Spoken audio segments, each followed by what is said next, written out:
Hey guys, today I'm going to show you how to trace down a parasitic drain in your vehicle.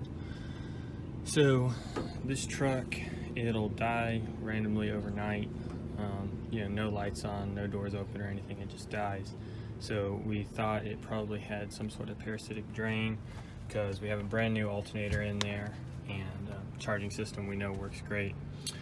So we were trying to figure out how to test it, and we figured out that if you can test for the amperage between the negative terminal on the battery and the negative cable, you disconnect them and you take your multimeter and you put one on each terminal. You can see right here we're getting about 120 milliamps or 0.12 amps. And nothing's on right now. There's no doors open or anything, so that means we have some sort of drain.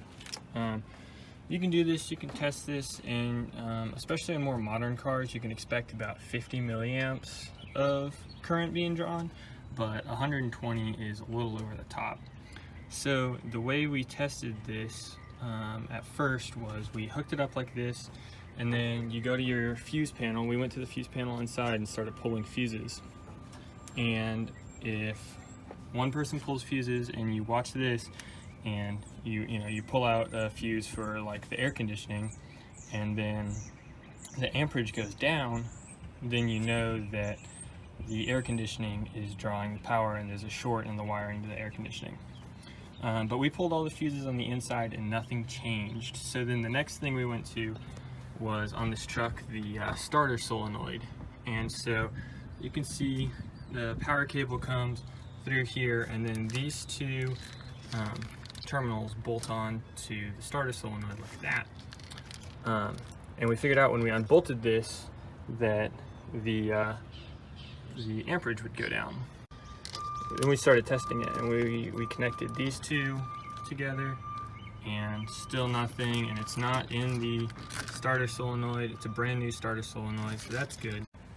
So we figured out that when the positive cable on the battery is running to this cable, they both bolt up to that top terminal there on the starter solenoid. That is what's causing the draw. But if I disconnect these and they're not touching, see, we have no draw anymore.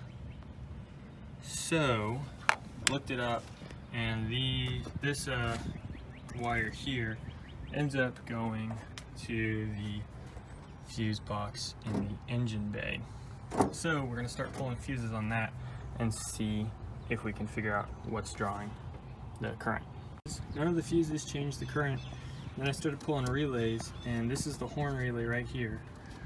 It's currently touching, and we have still 110 milliamps, but then plug it out or unplug it, no milliamps. So there you go, and plug back in, and 110 milliamps.